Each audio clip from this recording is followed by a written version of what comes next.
Good afternoon, my collective and my brothers and sisters out there. I just want to give such a warm welcome to you if you are joining us again, if this is your first time. My name is Dan from the Solify group, and we welcome each and every one of you. It doesn't matter what your walk of life is. We are spiritually minded here. We are not here to promote any certain denomination, religion, or group. And we all are welcome in our home. And also, we want to welcome those from the LGBTQ community. And you're always welcome here. Your comments are welcome here. And questions, anything like that. If you want to get in on the comments, you can use the YouTube, the usual,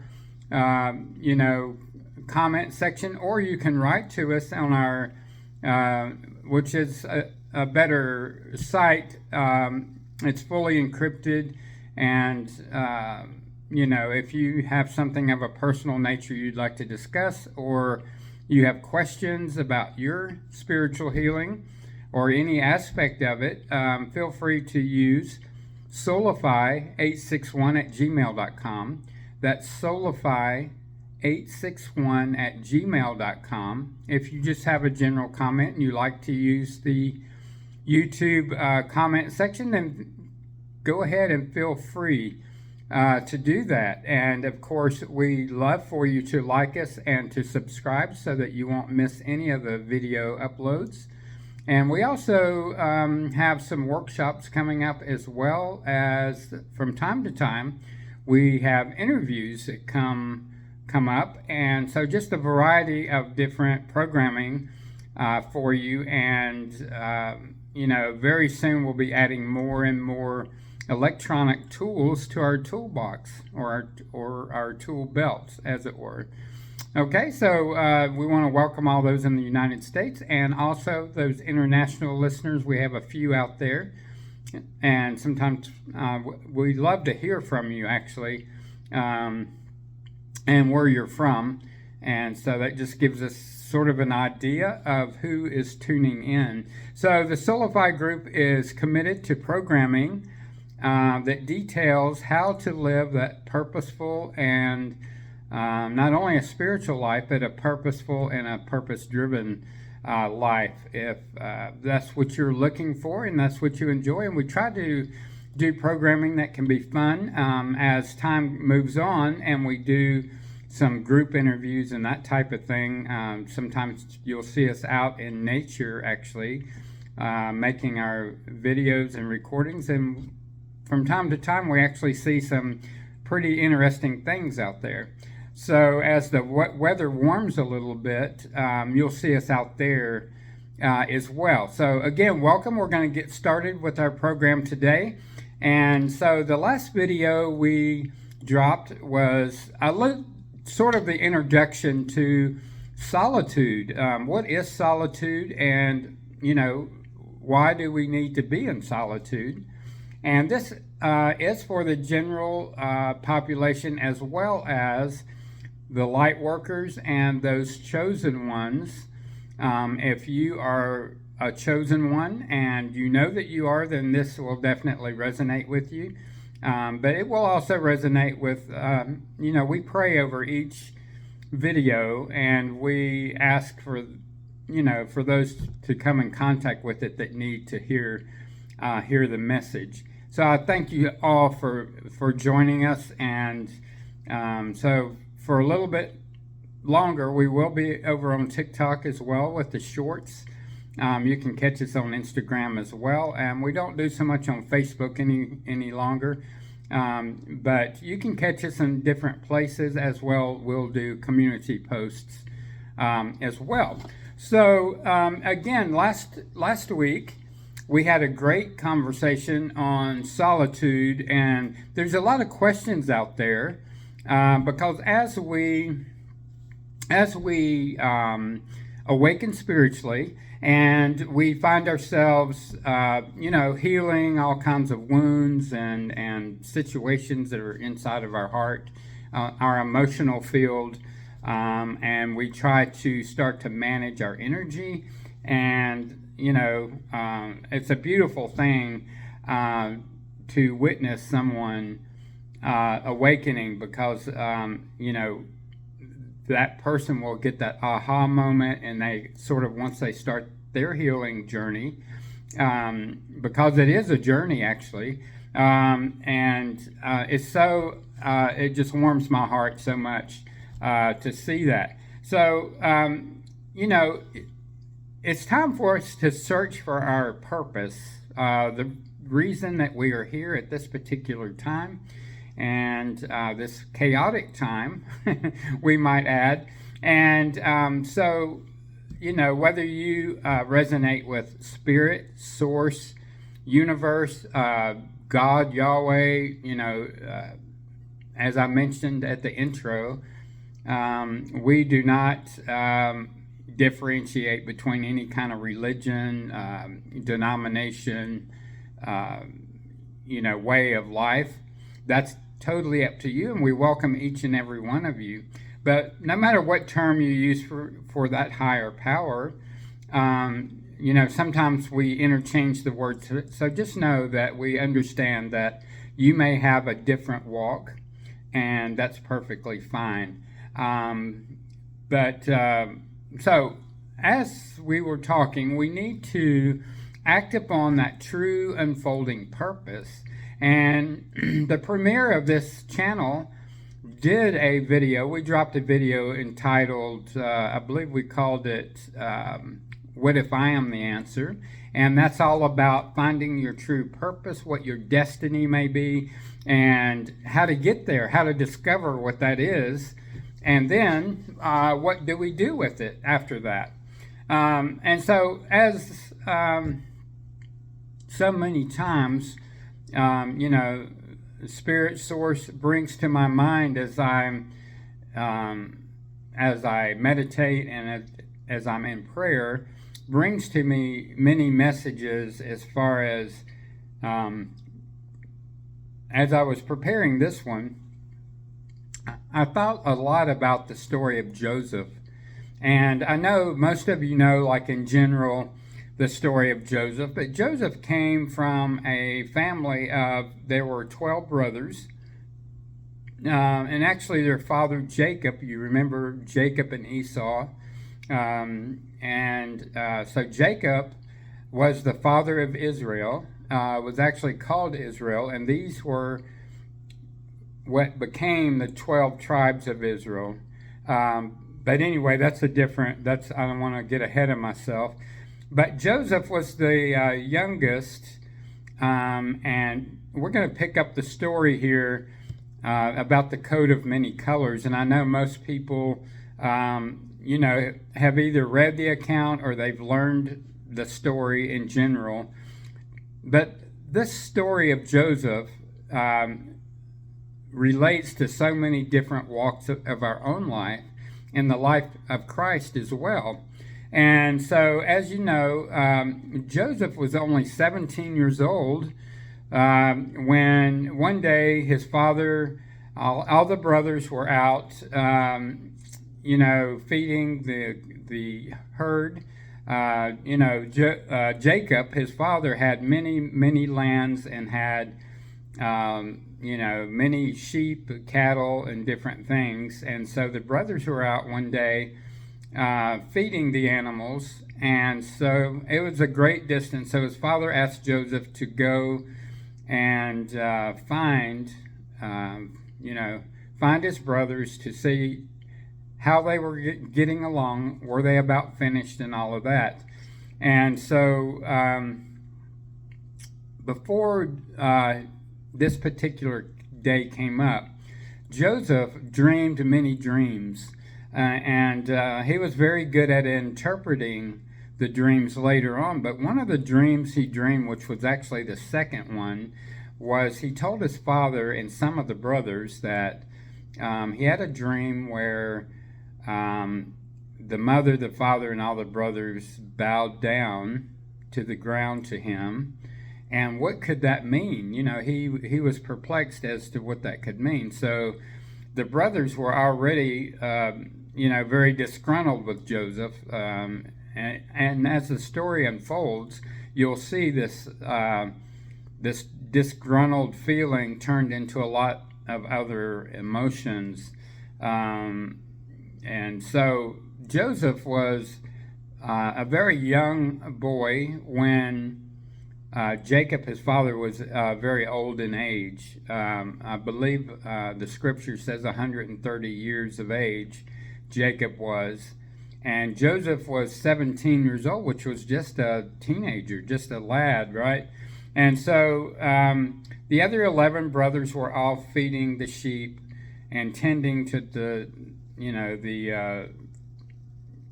dealings of the land, whatever they needed to do, water and feed and make sure the sheep were okay. And so his father asked him to go and take a message to the brothers, and so he did. And of course, when the brothers saw Joseph from a long way off coming, they all got together, and I'm leaving part of the story out purposely because I don't want this to end up being in several hour video, right?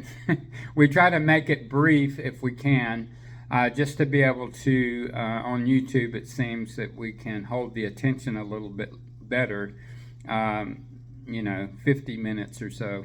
But so as they saw him coming, they conspired against him. And most of the brothers actually wanted to, unalive him. They wanted to do him in.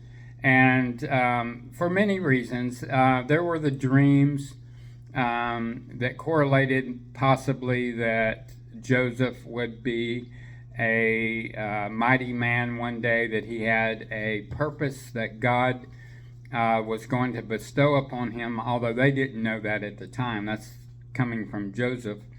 And so his father and mother loved Joseph so much that they made him a coat, a very colorful coat, had many, many colors. And I know that called the coat of many colors.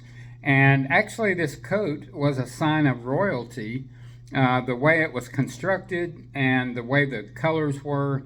And so the brothers were extremely jealous of little Joseph. Now, most of these brothers were much older. We're talking upper 20s, 30s, could be even 40.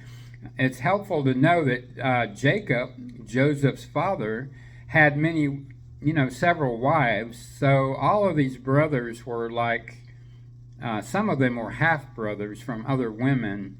But, Jacob was the father. So this, sort of played into the jealousy, the fact that Joseph was younger, he was a teenager. And so they, doted on him and loved him very much. And so when Joseph caught up with the brothers and was bringing the message, to them from the father, they really didn't care. They told him they didn't care.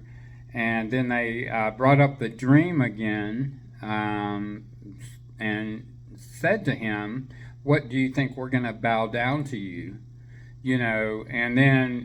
And just the fact that he was younger, they were jealous about the coat. And so they conspired before he had even gotten there that they were going to unalive him.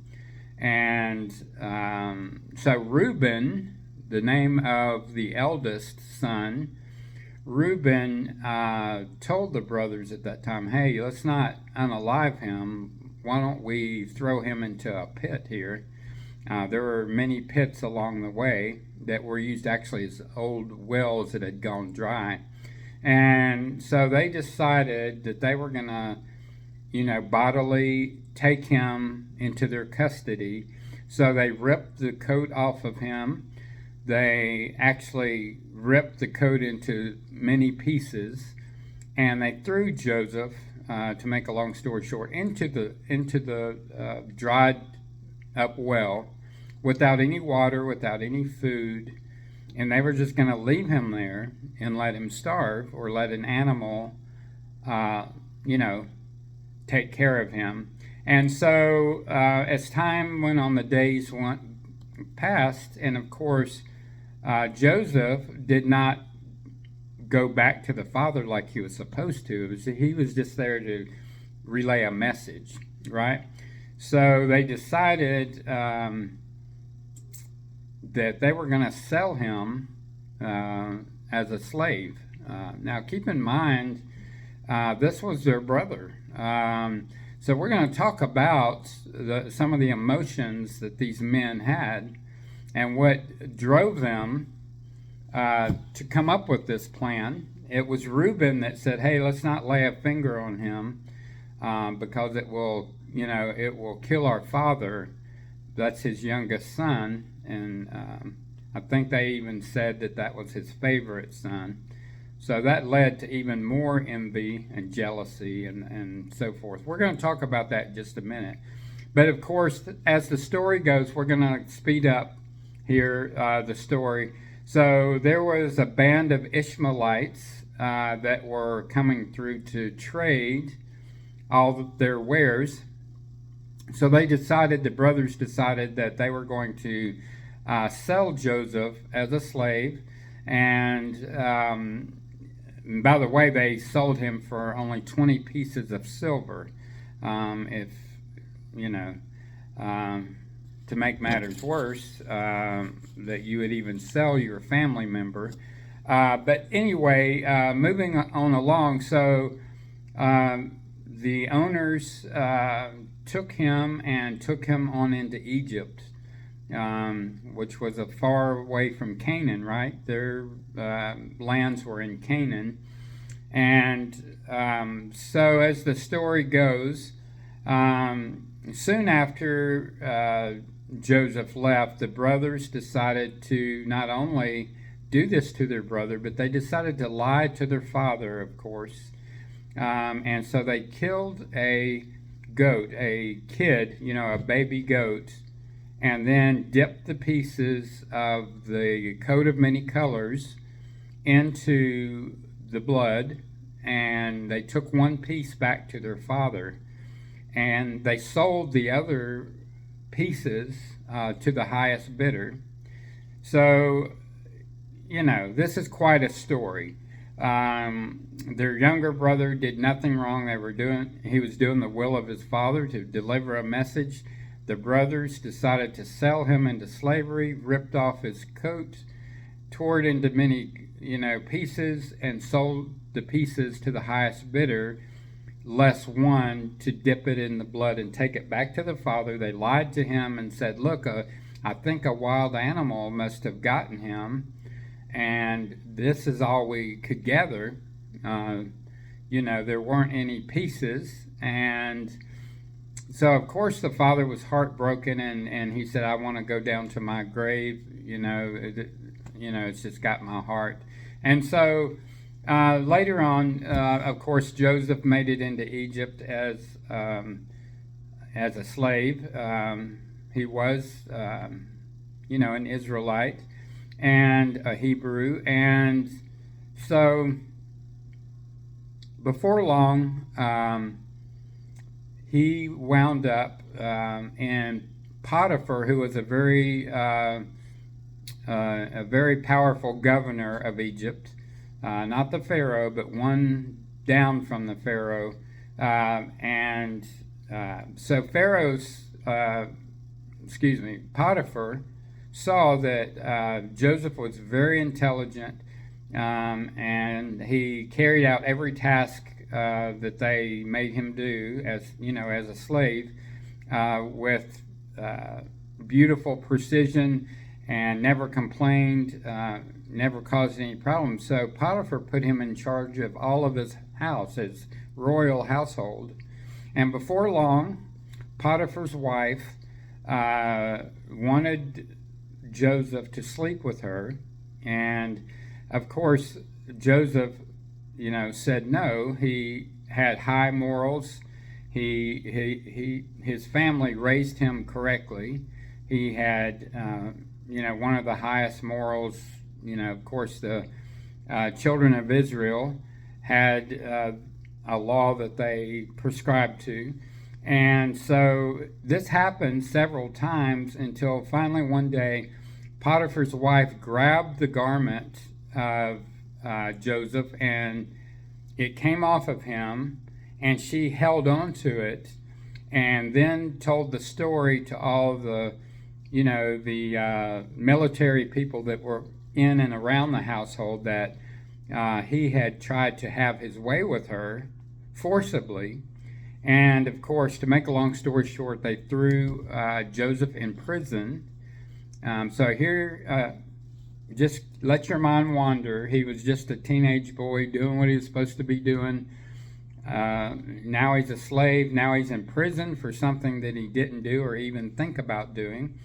And so after a few years in prison, Joseph was instrumental in, there was part of the royal household, the baker and the butcher, that had dreams that Joseph interpreted as well. So Potiphar saw that that Joseph had actual spiritual gifts that he thought showed that his his stature, and they were all impressed with Joseph. So again, Potiphar put Joseph in charge of everything he had, not just his household, but his lands, his animals, everything, the people as well.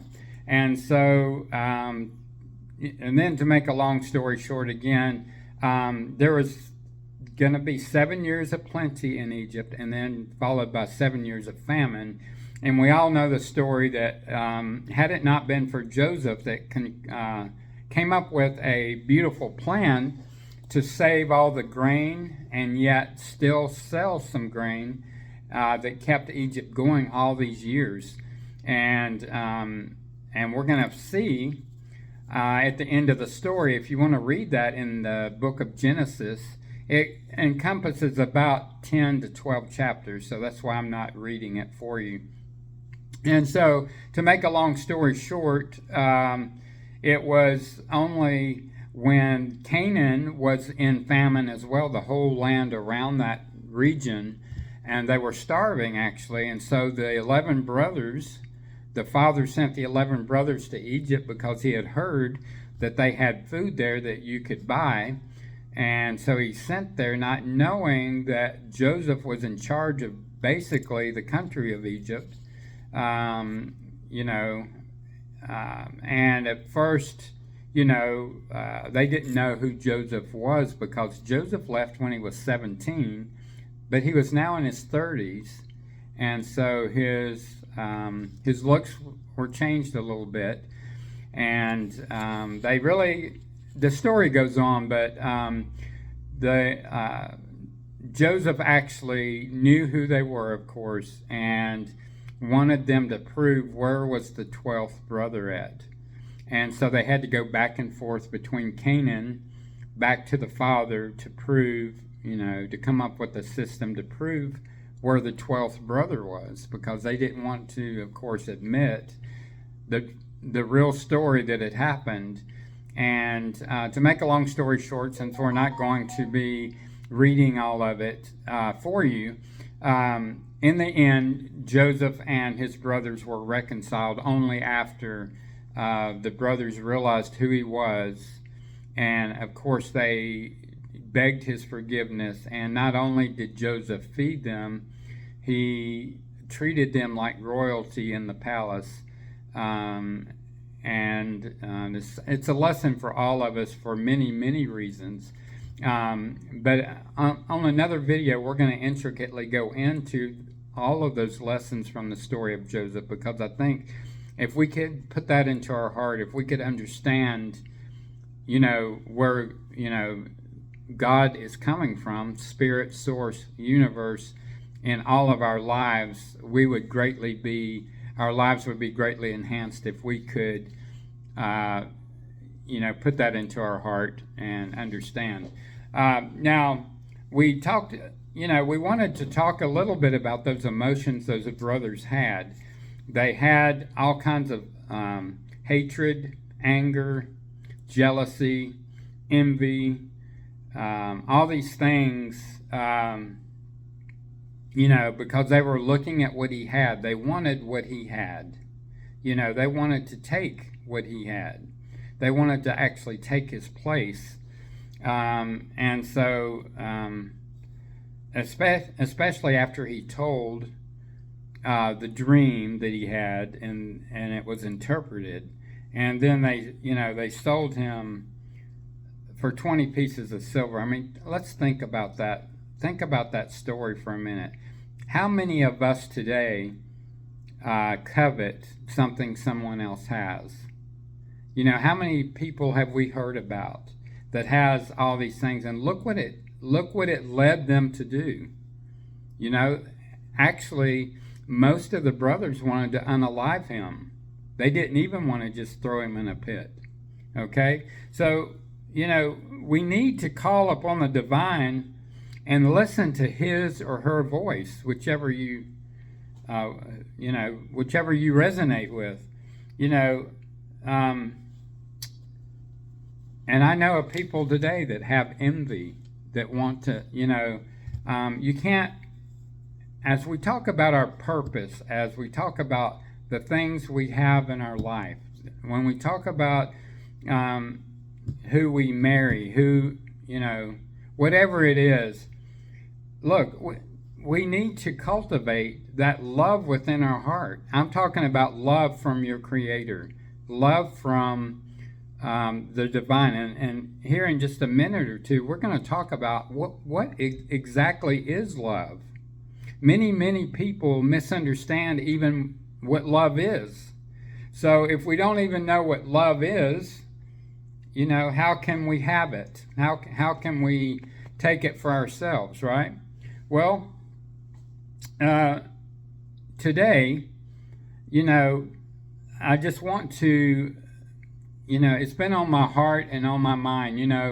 Many people don't realize that we have everything in this beautiful heart space that we need. You don't need anything on the outside.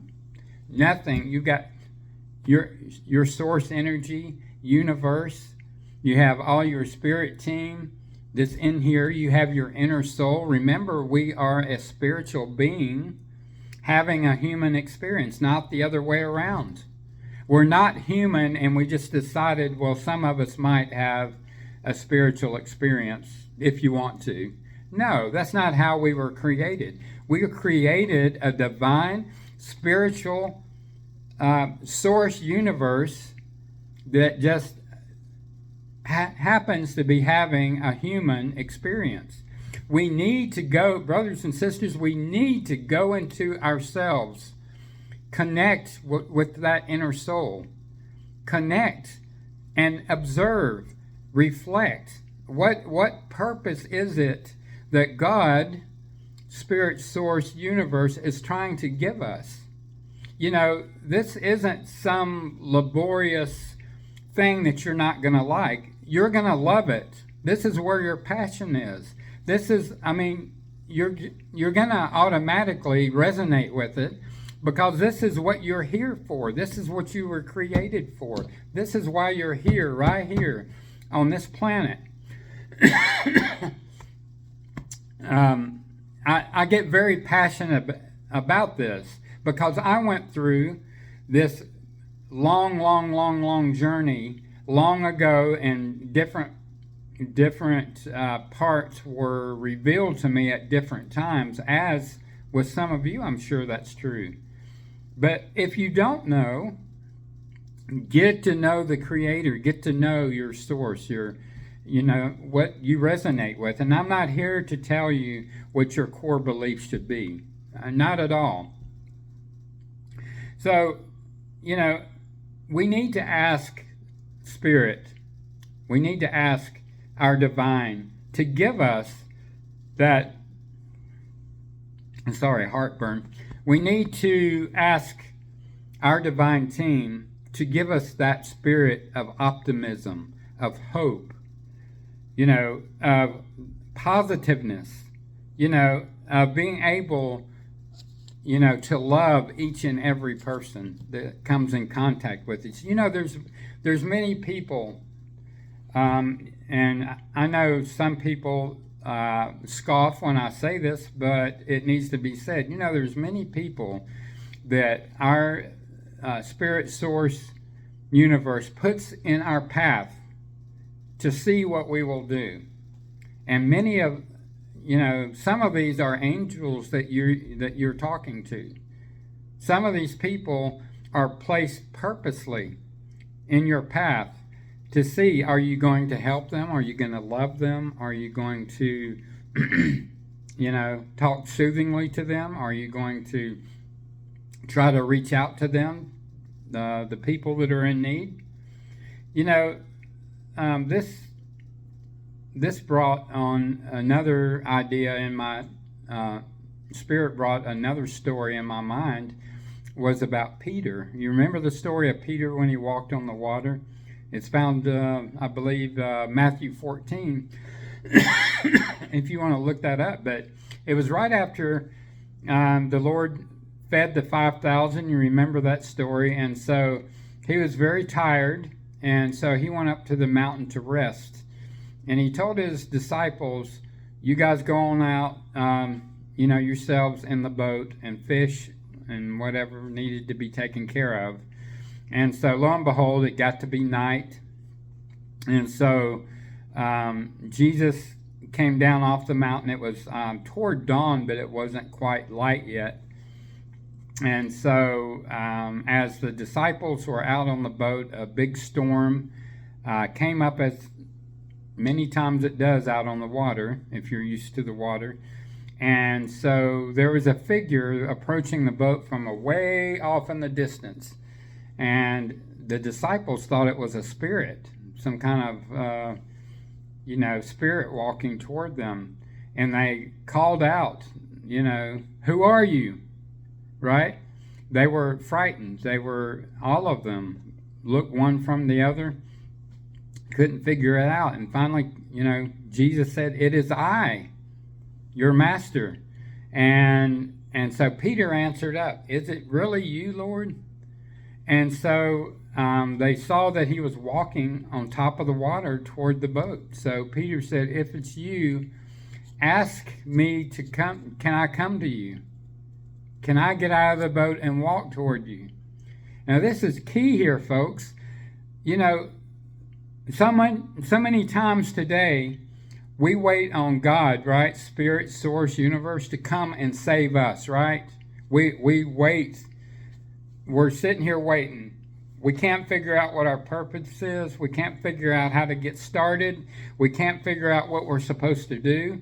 We can't figure out why people don't like us. We can't figure out why I have to go through the same thing again, same test, same stress, same everything, whatever it is. But Peter asked him. He didn't wait on the Lord to say, come on. No. So when the Lord told him, get out of the boat and you can walk, you can come to me. And so Peter did. Now it's very interesting what happened. If you're a scripture scholar or if you're not, this is why we're mentioning it here. So as long as Peter looked at Christ, he was able to walk on top of the water too. And a lot of people will say, oh, that's a miracle. That's a, whatever it is, an apparition. That's a spiritual gift or whatever that people will say. But no, as long as his focus was on God, was on Jesus, he was able to walk. But the second the wind started to whip up, now hear me now, the wind was whipping up, and the minute Peter took his eyes off of Christ, what happened? He sank. He was going under the water. And he hollered out, Lord, save me.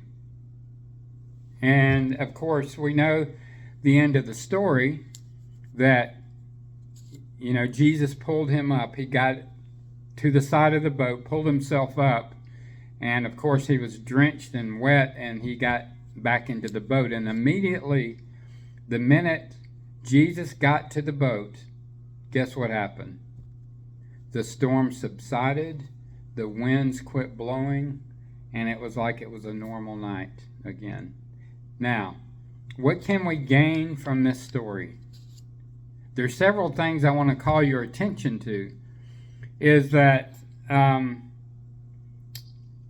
many times are we facing the storm? How many times do we take our mind off of whatever it is that you believe in? I'm not asking you, I'm not telling you what to believe in or to change your core beliefs or to do anything differently. I'm saying whatever it is,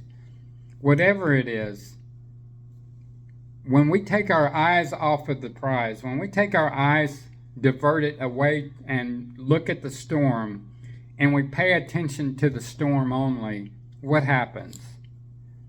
We start to fail. We start to fall. We start to envy, have jealousy, we have anger, we have hatred, we have all these things. We try to steal other things from people. How many times are we going to go over and over and over and over the lesson? We cannot covet, we cannot take what somebody else has, okay?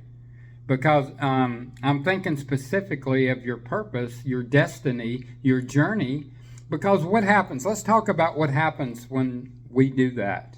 When you see somebody else, first of all, when you do that, you're comparing yourself to someone else and say to yourself, oh, I'm a little bit better than that person is.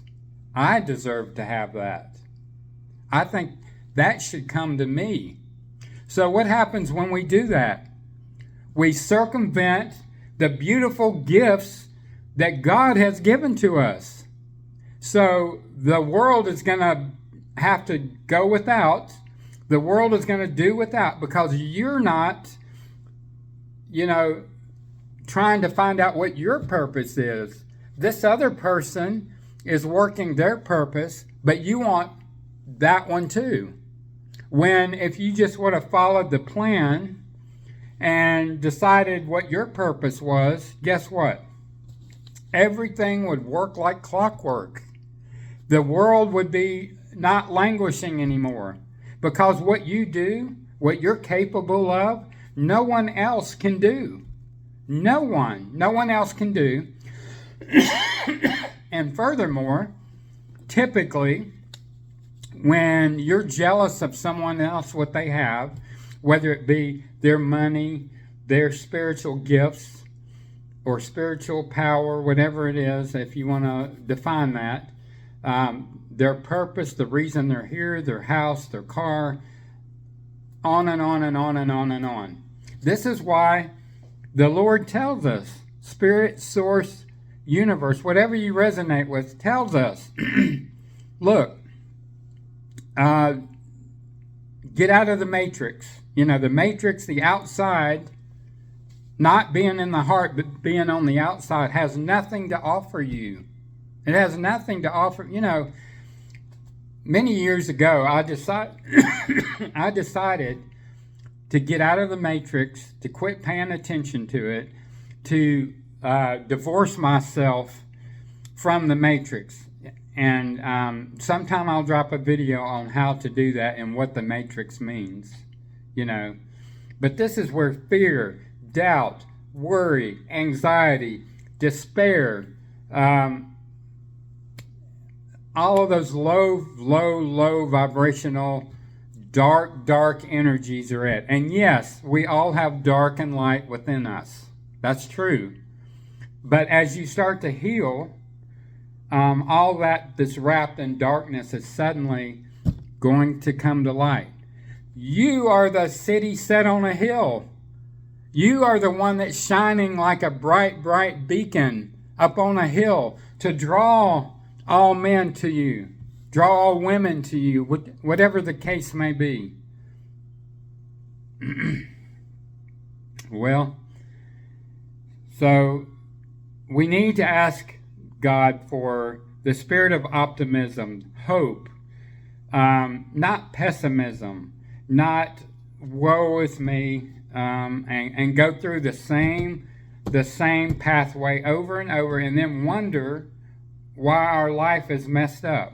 Wonder why things are like they are. We need, we need to reflect where the worldly, what the worldly illusion has really brought us. A lot of these things are just illusions. The reality that you see out here, the fear. Why are we content to live in fear and with fear? And we don't have to. Why are we content to live with pain, to live in fear?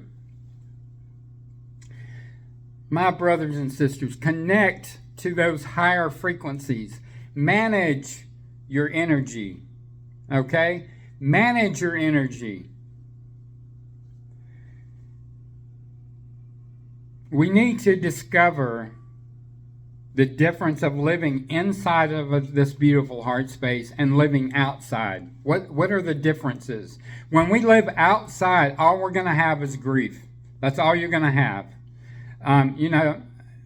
Most conversations end up on romantic relationships, okay? Other than things money can buy, the big house on the hill, the most expensive car in the neighborhood, these types of things. But when we don't manage properly our energy, meaning vibration, frequency, and magnetism, we're actually pushing away those things we're trying to get. We're pushing it actually, and we think we're drawing it in here, right?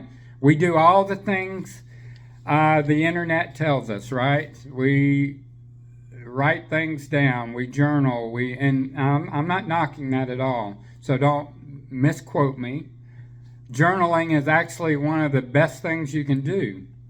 But we think we're asking universe to bring some things to us, but in actuality, when you stay in the low vibrational sequence, I'm going to say, all you're doing is you're pushing that away, okay? Or when we ask for a specific person to come and be our partner through manifestations, don't forget that we as humans have something called free will, okay? So you should manifest the type of person you want to meet your vibrations where you're at, to meet your frequency where you're at, a type of man or woman, not that specific name on a specific address in a specific city, okay? Because it may happen and it may not happen, because that person has free will just like you have, okay? Just like you have. And so many times, I had to learn too. And this gets me so passionate, it's hard for me to sit down and do this recording. It actually is. But I'm going to do it. Many times if we don't know how, if we're unaware of how to manage our frequency, our vibrations, then you're kind of spinning your wheels. Now, it's very easy to manifest. I'm not saying it's anything difficult, but we need to get out of this head, okay? Lay your ego down, okay? And live inside of this beautiful heart space. Did you know that you are more magnificent, you are more powerful than you can ever imagine from just thinking from this human self? Did you know that? If you would only go inside, okay, and forget all these distractions out here, who's in bed with who, and who's a millionaire now, or whatever the going thing on social media is, if we can just set that aside for just a minute and concentrate on this gift, when I think of the beautiful gift that universe, that spirit, the source is trying to give us, you can create your own reality. The power is within you. You don't have to, you don't have to hope and wish and then sit back and say, well, I'm waiting for something to happen. No, it's not going to happen without your involvement. You have to be involved. Okay? So yes, sometimes, as I brought up last week at Solitude Part 1, there are many times that we have to fix some things. There's many times that, first of all, we have to awaken spiritually. And then when we're awake for a minute, we're prompted to say, hey, we need to start healing all this gunk that's in here. And look, you don't have to be discouraged. I had so much gunk. It was bubbling over. It was bubbling up. It was bubbling, Look, I know I keep saying that I'm going to release my testimony, and I've got to just sit down and do it. And the only reason I'm going to is, first of all, to tell you what a wonderful, wonderful universe, spirit, source that we have. We have source and universe right inside of us, in here. But some of you just don't know you do, right? You don't know the power that you have, that you can take control of. Every person, every soul has this. Go on the inside and connect with yourself. Connect. And instead of throwing love out here where it doesn't help you, pour love into yourself. Look into the mirror each day and see what you see. What do you see when you look into the mirror? You should see this vibrant, beautiful, powerful, I don't even have the adjectives to describe how each one of us is a magnificent creation. It's a magnificent being. And, sometimes we have to go into solitude. Sometimes God calls us to come alone with just Him and me, or Him and you.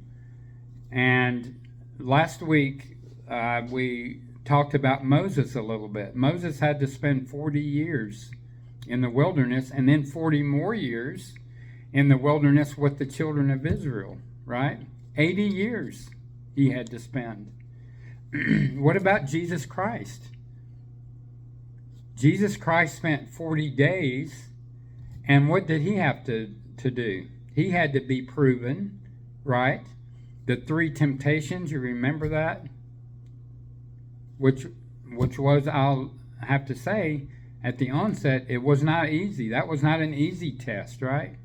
Many times we're called to heal, then test, heal, and then do another test, so forth and so on. We have to show the Lord, that we've overcome, those problems that we went in with. And I'll just briefly mention, I'm not going to take a long time, I'll briefly mention that what was Moses' problem? He had pride, he was arrogant, he felt like he couldn't do his purpose that God called him to do. He felt like that he stuttered and he was slow to speech, and he said, how am I going to go before a powerful Pharaoh of all of Egypt? Because at that time Egypt controlled a lot more land than they control now. And as many nations do, they rise and they fall. But what about Elijah? The same thing, right? He had to learn, right? And Jesus had to learn. What about us? Okay, it comes down to us. What is in us that needs to be purged? And I'm speaking primarily to the light workers, to the chosen ones, and to some others as well that resonate with this. Not all are, all are called, but not all are chosen, right? So we need to have a little bit of self-discovery. I think you're going to be amazed once you go on the inside what you find in there. When you have time to reflect, and you have time to, look around and just be there, hear the messages that yourself is trying to talk to you about. So many times when we're out here on the outside and all the clamor, and a lot of it is social media, but not all of it. A lot of it is just the chaos of the day. Here, I'm not going to get political, but here we see around the world, just about every nation is in chaos. Is it not? And they're out here, the corporate media is out here promoting fear, pain, all these things. And it doesn't have to be an election cycle year. They do that anyway. Oh, look what's coming up. Oh, look what they're going to do. Oh, look what, on and on and on. Folks, we need to be on the inside, into the beautiful heart space where all your love is. And we need to pour even more love into ourselves, because you know what's going to happen? You know what happens? Whatever is in here on the inside, you're going to mirror that to the outside. You're mirroring what's in here. So if you have, and I'm not calling any specific group, party, or whatever out, but if you have anger, jealousy, hatred, envy, resentment, guess what's going to be mirrored out there? I know, because I had it at one time. I know exactly what it gets mirrored. You want to know why you keep meeting the same people? You want to know why the same type of people are attracted to you? You want to know why you go from job to job to job to job? You want to know why there's no money?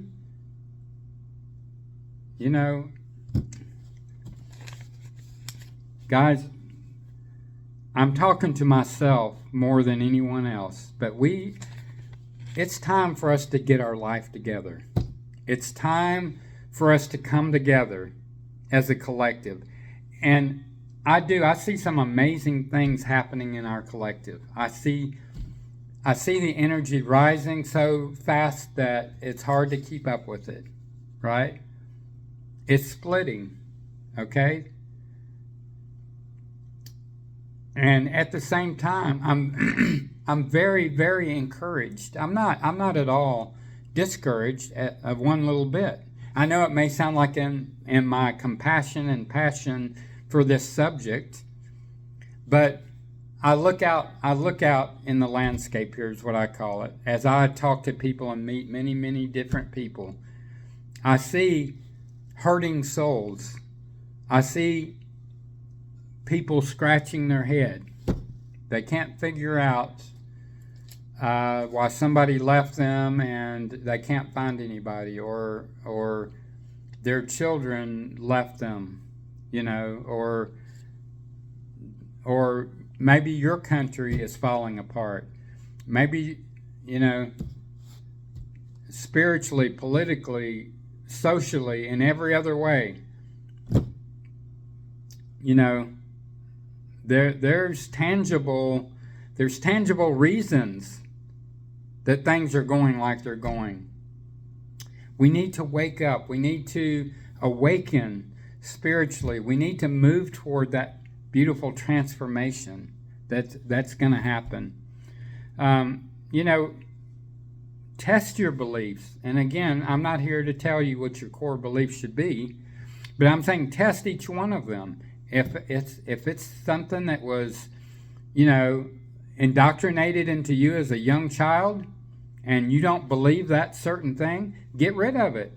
Put what you do believe in there, okay? Get rid of all the self-limiting beliefs. That's all the things that people, all the craziness that people have told you, usually from childhood, adolescence, but that you're not good enough, you're not worthy, you're too fat or thin, you're too young or old, you're too this or that, you know? Hogwash. Get rid of it. Get rid of it. Embrace the path. Embrace, you know, it was quite some time ago that I started my journey. And did you know I went from place to place, person to person, organization to organization. And I had an awakening, actually,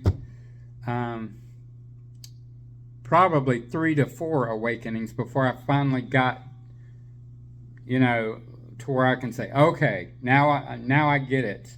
I understand it. I'm getting it. You know, it takes a minute. It depends on how much gunk you have up in your heart. But get out of your head, because all you're going to do is stay in the past, ruminate the past, what he said, what she said, what he did, what she did. And that's not where you need to be. Is the present. Fix the present. We can't do anything about the future yet. We can't do anything about the past. Get out of the past. All that's doing is that's causing more pain, worry, you know, anxiety, depression, despair. I know about that. I know something about that. I do. I had to change my complete life. All of it. Okay? You know, we need to have that unconditional love for each other, okay? And first of all, for ourselves first. Pour love into yourself. I want you to stare in that mirror until you can say, I love myself unconditionally. You know, I've fallen in love with myself. I am worthy. I am more than enough. And you know, there was something that I had to work through, something devastating. You know, when I felt like I wasn't worthy, when I felt that I didn't measure up. And you want to know why I didn't? Because I kept doing something I want you to stop doing. And that is comparing yourself to someone else. It always breeds. You know, self-loathing, talking bad to yourself. It always, you know, it always breeds thinking someone else's way is better than your way. Someone else's purpose is better than your purpose. How do you know what your purpose is if you've never discovered it? Oh. Well, love suffers long. You know that? Love suffers long. Love is kind. And you know, I used to have people tell me that kindness is weakness. No, kindness is not weakness. Actually, it's a fruit of the Spirit. If you don't believe me, go look it up for yourself.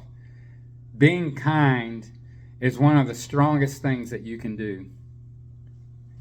Love does not envy. You want to know what love is? Let's talk about what love is not. Love is kind. Love does not envy. Love is not rash. Love is not boasting or full of ego. How many people out here are full of themselves, full of ego? Love is not provoked. Love thinketh no evil. Now, love rejoices in truth. Love loves authenticity. For those of you that have followed me for any length of time, authenticity is what we desire. Authenticity is something that we're going to find on the inside. Authenticity makes the masks that we're wearing fall off. Okay?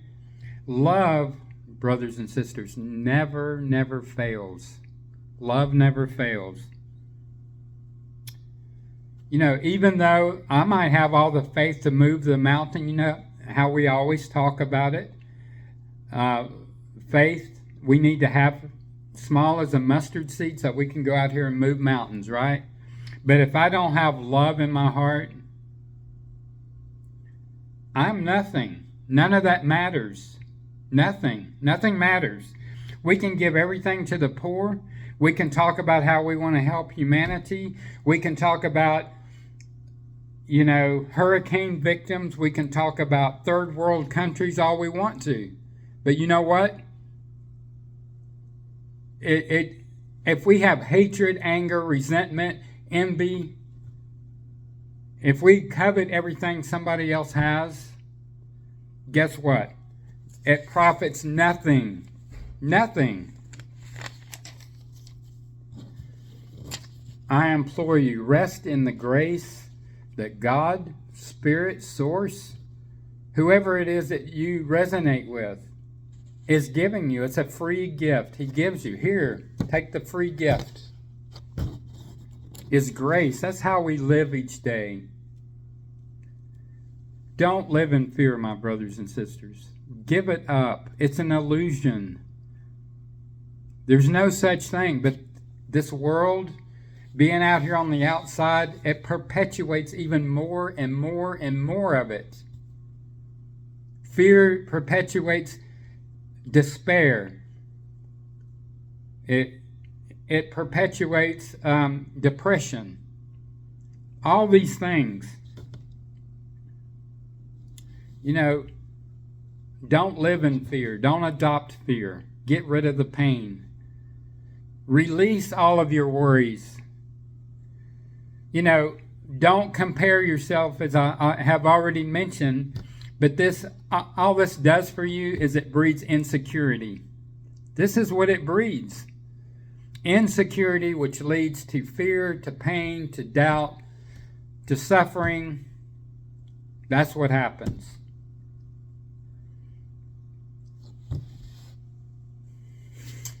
How can I tell you? You're worthy enough like you are. You have a lot to offer this world. What your purpose is, the world is languishing for. The world is starving and thirsting for what you have and the way you do it. So I implore you, why do you want someone else's purpose? It wasn't meant for you. But then what you have, you don't want to do. So the world is going to starve for that particular, and it could be earth-shattering. You could be the next, Mother Teresa, Gandhi. You could be the next peacemaker. You could be the next answer to humanity.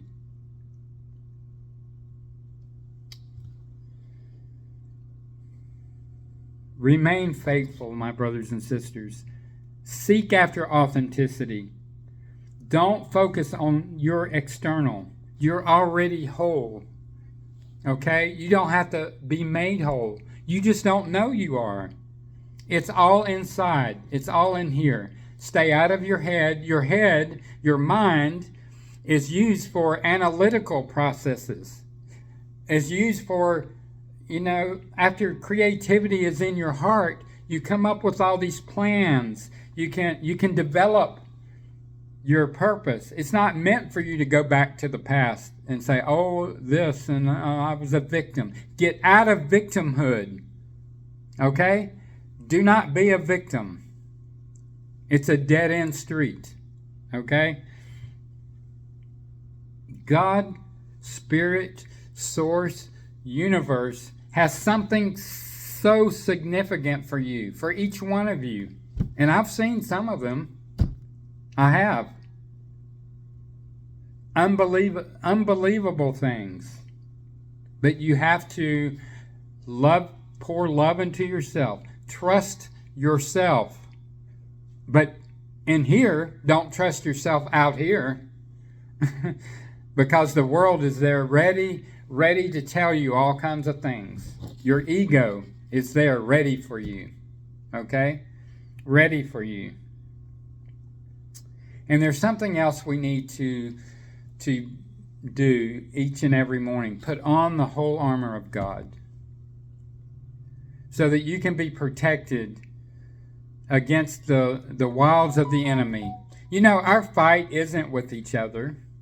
No.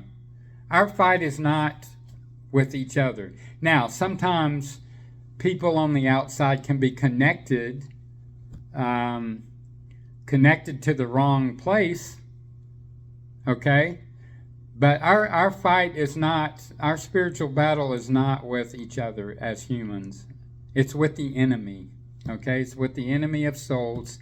And, you know, don't neglect, please never neglect your spiritual practices, whatever those are.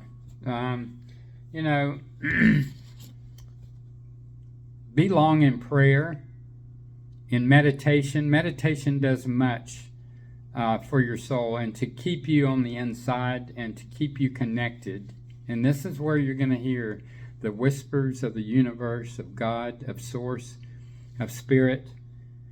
You know, journaling is excellent. I journal, for those of you that have followed me, probably I'm what some people call a journaling junkie, because I keep literally, in the upwards of 6 to 7 different journals. And whenever you can, if you resonate with it, be out in nature. Get some exercise. Be out and I couldn't do without it. Even in this cold weather, I think it was, 17 degrees the other day. And I still went out there as long as I could take it. You know, I bundled up. But, and I love each and every one of you. And it's not something to say at the end of a video, but I truly love each one of you. And through your energy, you know, I can honestly say that. You know, I'm not saying I look at you on a screen and love you. I love you because you're part of this collective. I see you rising. I see you. Some of you struggle, some of you don't. But I'm talking to you that struggle. Please, go on the inside. Experience it. Once you experience it, you'll never be the same. You're going to be a brand new person. And then you're going to want to stay connected. And then heal. Don't be afraid to heal. Once you get used to it, you got this. I know you do. You got this right here. You know, I get so passionate about when I talk to a lot of people, I get messages from people. And the stories, I'm not going to say they're all the same, but they're very similar. Struggling with some of the same things. You know, please, you know, manage that energy, that beautiful energy that you have. You're a powerful divine being. And I don't know if you realize that or not. You know, I mentioned you have Source and you have Universe in here, and then in turn, your angel team. You know, you have a bigger team than you think, okay? Which communicates with Universe, okay? If you're stuck out here on the outside and you're buying into all the I don't want to say a bad word, but when you're in the lowlands, when you're struggling and you're taking on more and more struggle, there's someone waiting on you. You know, Source, Universe is ready to help. I'm ready to help you. There are many people in the collective that will help you. Reach out to someone if you just feel stuck and you don't know what to do. reach out to us. You can write to us, and I can, if you're really, really struggling, I can even give you a number you can call. Okay? You know, we have to be aware of all the low vibrations, all the unwanted thoughts, feelings, emotions. We have to know what those triggers are. And so I dropped a video, it's been a long while now, on self-awareness, which goes through 13 modalities each and every day. You don't have to spend a long time on it, just, a few minutes each time. I do it when I'm drinking some coffee in the morning, okay? But I'm going to leave you with a couple of things about love, okay? Love is a principle. Love is not dating, okay? That's where you get to know if you're resonating with that other person. Love is an intense emotion characterized by strong feelings of affection, attachment, and respect towards someone. Real love is caring about the happiness of another person without wanting anything in return. When have we seen that? It's also real love when other people care about our happiness unconditionally. Be trustworthy. Trust is very critical in love. And one of my favorite lyrics of a song is, "Let my life be the proof of your love," meaning the Creator's love, universe, source, spirit. So may all of our lives mirror what the Creator feels when your source, when your spirit, when your universe look at you. May your life reflect that love that they felt when you were first created. I love each and every one of you. Write to us if we can help in any way. We do have some written resources and some pretty neat things coming up. But if you need us, we're here. If not, I will see you on the next video.